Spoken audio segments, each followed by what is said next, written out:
వ్యవహారం అంతా రాష్ట్రంలో సాగుతూ ఉన్నది. ఈరోజు హైదరాబాద్లో పూర్తిగా అభివృద్ధి అంతా కూడా పుట్టుబడిపోయింది. హైదరాబాద్ నగరంలో పారిశుద్ధ్యం పడికేసేసింది. వీధి దీపాలు వెలగట్లేదు. ఈరోజు కాంగ్రెస్ పార్టీ అధికారంలో సంవత్సరం పైకి వస్తూ ఉంది. మరి ఇచ్చిన హామీలు విస్మరించడమే కాకుండా హైదరాబాద్ నగరాన్ని పూర్తిగా విస్మరిస్తూ ఉన్నారు. ఈరోజు వారు ఇచ్చినటువంటి గ్యారెంటీలు గ్రామాల్లో ఎన్నికలున్నాయి కాబట్టి గ్రామాల్లో గ్రామ పంచాయతీ ఎన్నికలు పెట్టాలి కాబట్టి ఈరోజు గ్రామ పంచాయతీలని మండలానికి ఒకటి అని చెప్పి ప్రజలను ఆశ చూపి మళ్ళీ అక్కడ చేస్తారు. కానీ హైదరాబాద్ నగరంలో 1 కోటి జనాభా అంటే తెలంగాణ రాష్ట్రంలో దాదాపు మరి 1/3 పాపులేషన్ ఉన్నటువంటి హైదరాబాద్ నగరాన్ని విస్మరించి ఇక్కడ పేద ప్రజలు లేరా? ఈరోజు హామీలు అమలు చేయట్లేదు. అభివృద్ధి పూర్తిగా కుంటుపడిపోయింది.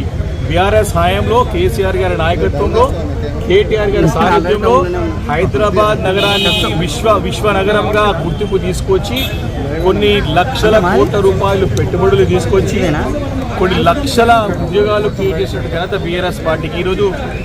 ఈరోజు నగరం యొక్క ప్రతిష్టని దెబ్బతీసే విధంగా ఈరోజు కాంగ్రెస్ పార్టీ వ్యవహరిస్తా ఉన్నది.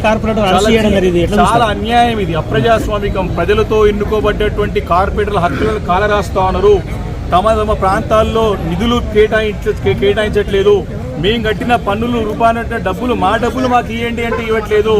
ఈరోజు హైదరాబాద్ నగరం మొత్తంలో కూడా మరి ₹1 అంటే ప్రభుత్వం సహకారం అందకపోగా జిహెచ్ఎంసీ నిధులను కూడా పక్కకు మళ్లించే ప్రయత్నాలు జరుగుతూ ఉన్నాయి.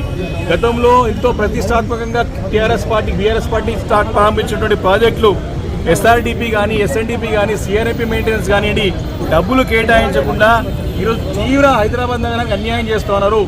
సిగ్గుపడాల్సిన విషయం ఏంటంటే ఇంత పెద్ద హైదరాబాద్ నగరానికి, గ్రేట్ హైదరాబాద్ నగరానికి మరి ఎంతో మంది ప్రజాప్రతినిధులు ఉన్నారు వెనక పార్టీలో. ఒక్క మంత్రి లేడా, గతి లేడా వీళ్ళకి పెట్టుకోవడానికి? అంటే ఈరోజు హైదరాబాద్ నగరాన్ని పైన పడి దోచుకుంటా ఉన్నది ప్రభుత్వం, ముఖ్యమంత్రి రేవంత్ రెడ్డి గారిని చాలా స్పష్టంగా ఆరోపిస్తా ఉన్నాం. హైదరాబాద్ నగరంలో ఎవరికి కూడా ప్రాతినిధ్యం వహించకుండా ఇటు కౌన్సిల్ని కూడా డైల్యూట్ చేయడం, అదేవిధంగా నగరంలో ఒక్క మంత్రి ఉండడా? ఉమ్మడి గ్రేట్ హైదరాబాద్ నగరంలో ఈ ఉమ్మడి హైదరాబాద్ 3 జిల్లాలకు సంబంధించినటువంటి ఒక్క ప్రజాప్రతినిధిని మంత్రికి పనికిరాడా?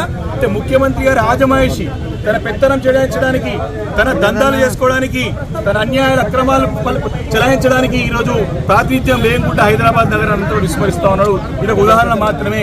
కాబట్టి తీవ్రంగా ఖండిస్తా ఉన్నాం. కార్పొరేటర్ల అరెస్ట్ ని మేము చాలా సీరియస్ గా తీసుకుంటా ఉన్నాం. పెద్ద ఎత్తున ఆందోళన తప్పవు. ఖచ్చితంగా రాబోయే రోజుల్లో ఇప్పటికే ప్రజాగ్రహానికి గురిగా తప్పదు. ఇప్పటికి కూడా ఒక్క పని కొత్త పని చేసిన పాపాన కాంగ్రెస్ పార్టీ పోలేదు.